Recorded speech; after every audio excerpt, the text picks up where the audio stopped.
As 12.2 arithmetic series now. We did arithmetic sequence before, where we had a list of terms, and now we're going to have the sum of the terms. So there is a formula for this, if it's arithmetic only though. If it's an arithmetic series, I mean you're adding up numbers that differ by a constant, then the formula, the sum of the first however many n terms that you want to add up is this. S sub n, here's, you got to know the notation. So the sum of the first n terms is the number of terms n times the first term, a sub 1, plus the last term, a sub n, over 2. That is the formula for the sum of the first n terms if it's an arithmetic series, is this. So the first example I'm going to show you is, because we talked about the Gauss story of adding the numbers 1 through 100, let me show you how that would work. You would go like this. The notation would be summation n equals 1 to 100 of n, like that. And if I were to, it's often helpful to expand this series. So you would write 1 plus, this means 1 plus 2 plus 3, dot, dot, dot, all the way up to 100. And that's what you're asking, the sum of the numbers 1 through 100. It's arithmetic because what is d? Like, what is the difference each time? Yeah, 1. You're adding 1 each time, so it's arithmetic. So you can use the formula. Here's how you use the formula, which is mostly what you're doing. You would say S sub 100, I'm looking at the formula above, the sum of the first 100 terms equals the number of terms 100. That's what n is. So it's just like, you have to just like think what goes in the place for the formula. And then like a sub 1 means the first term, and that's 1. So I put that there. A sub n means, this means the last term, so that's 100. So 1 plus 100, and it's all divided by 2. And this will give me the sum of the first 100 consecutive integers, which is 100 over 2 times 101, or 50 times 101, which is 5,050. I'm going to do only one more example, and then I'll try to maybe show you some things in the book.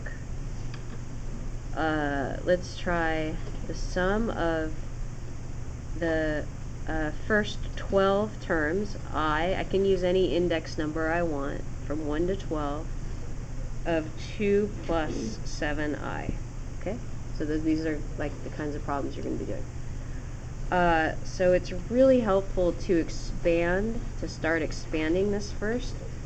So the first term is 2 plus 7 times 1. The next term is 2 plus 7 times 2, etc. Dot, dot, dot.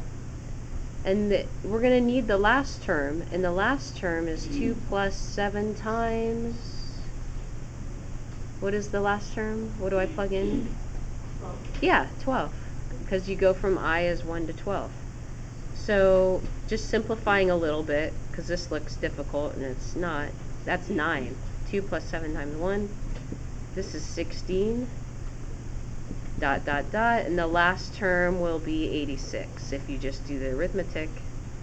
So now we can do our formula.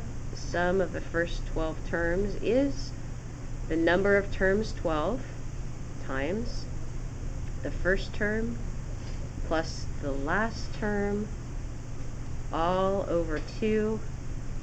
And if you do that carefully on your calculator, you will get 570. So now I want to show you on page 805 example 6, an application, which you'll also see.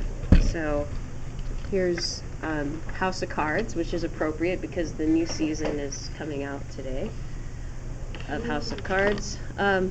So you want to write a rule for the number of cards in the nth row if the top row is row 1.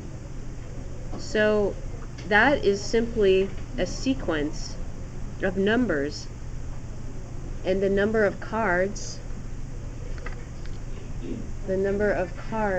is 3 in the first row, and then in the next row you have 6 cards, and then in the third row you have 9 cards.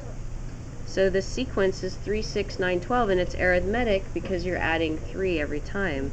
So using the formula, this is from the first half of what we did today, it would be a sub n equals a sub 1 plus n minus 1 times d, and you would get the formula is 3n. But then if you do series, what we just learned, the first term is 3 and the last term is 42. If you wanted to know the total number of cards in the first 14 rows, that is a series.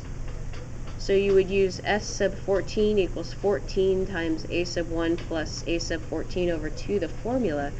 So when you do the interesting things are the applications, right? When you do that at the end of your assignment today, you just have to think, okay, is this a sequence?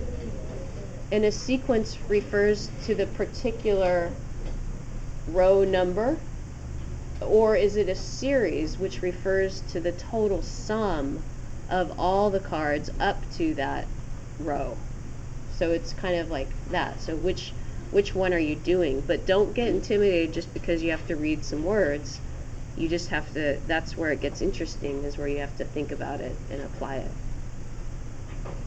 And I will save the derivation of the formula for another day.